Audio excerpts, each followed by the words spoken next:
بڑھ رہے ہیں ہر طرف علم و قلم کے قافلے، اس زمیں پر ایک نیا عالم بسایا جائے گا۔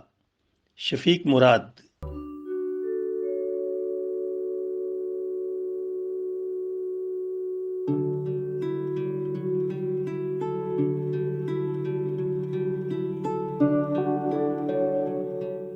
آپ سنتے ہیں خواب زندگی کی مصنفہ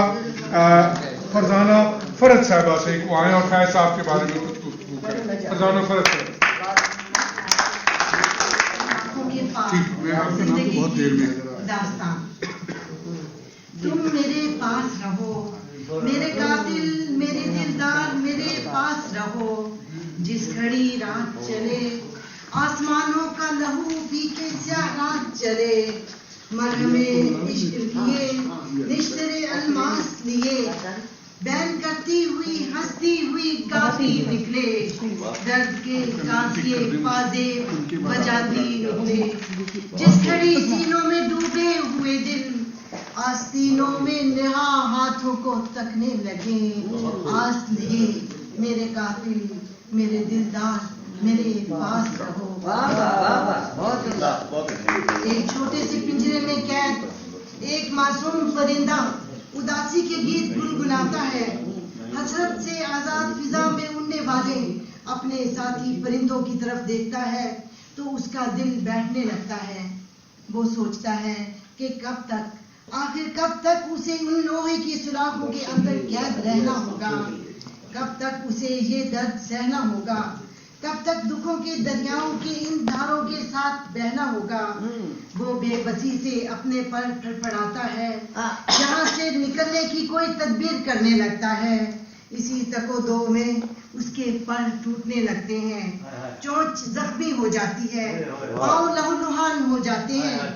لہو قطرہ قطرہ پچھلے کی بنجر زمین کو بھگوتا ہوا مٹی میں جذب ہو جاتا ہے، لیکن وہ آخری سانس تک اپنی آزادی کی جد و جہد جاری رکھتا ہے۔ اسی طرح فیض احمد فیض ایک عظیم شاعر، ایک خوبصورت انسان، جیل کی آہنی سلاخوں کے پاس ایک ویران اور تنہا سی کوٹری میں بیٹھا سوچا کرتا،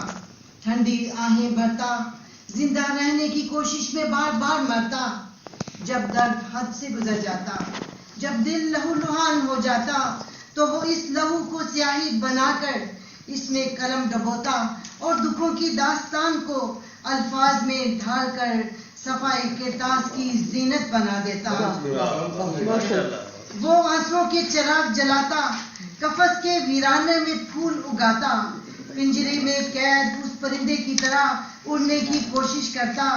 کبھی محبت کے گیت اور کبھی آزادی کے نغمے لکھتا، اور کبھی تنہائی میں خوبصورت خیالوں، حسین یادوں کی ایک محفل سجاتا،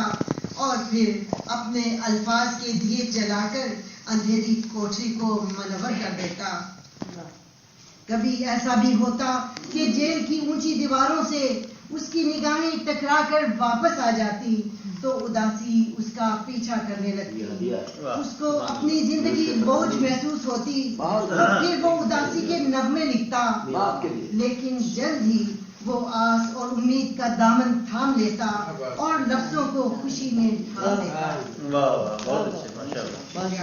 جیل کی خستہ و بے رنگ دیواروں میں اپنی سوچ کے خوبصورت رنگ بھرتا، لوہے کی سلاخوں کے باہر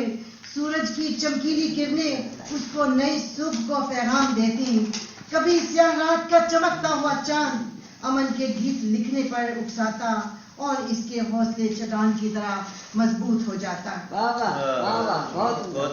جو رکے تو کوئی گرا تھے ہم، جو چلے تو جان سے گزر گئے، رہے یار ہم نے قدم قدم تجھے یادگار بنا دیا۔ ان کی شریک حیات ایلس فیض احمد فیض کے انہی دنوں کے حالات اسی طرح بیان کرتے ہیں کہ میں ماضی کی طرف دیکھتی ہوں اور میری نگاہیں ناگزیر طور پر زندان کے دروازوں سے ہو کر ماضی تک پہنچتی ہیں۔ جیل کے یہ سال ہماری زندگی میں ایک رکھنا کی طرح نظر آتے ہیں، مگر ان برسوں نے ہم دونوں کو وہ کچھ دیا جو کسی طرح بھی ہم حاصل نہیں کر سکتے تھے۔ میں اس کو مختصر کرتی ہوں کیونکہ ٹائم کم ہے اور اس کو ختم کرنے کی کوشش کرتی ہوں. جیل میں ملاقات کی اجازت مدتوں کے بعد ملتی اور ملاقات کی یاد اگلی ملاقات تک ہم سینے سے لگائے رکھتے. اور یہ ہے کہ آخر میں کچھ شعر ان کی زندان نامہ سے پیش ہے. اور کچھ دیر میں جب پھر میرے تنہا دل کو فکر آئے گی کہ تنہائی کا کیا چارہ کرے, درد آئے گا دبے پاؤں لیے سرخ چراغ, وہ جو ایک درد دھڑکتا ہے کہیں دل سے پرے, شعلۂ درد جو پہلو میں لپک اٹھے گا, دل کی دیوار پہ ہر نقش دمک اٹھے گا, حلقۂ زلف کہیں گوشۂ رخسار کہیں, ہجر کا دش کہیں گلشن دیدار کہیں, دل سے پھر ہوگی میری بات کہ اے دل یہ جو محبوب بنا ہے تیری تنہائی کا,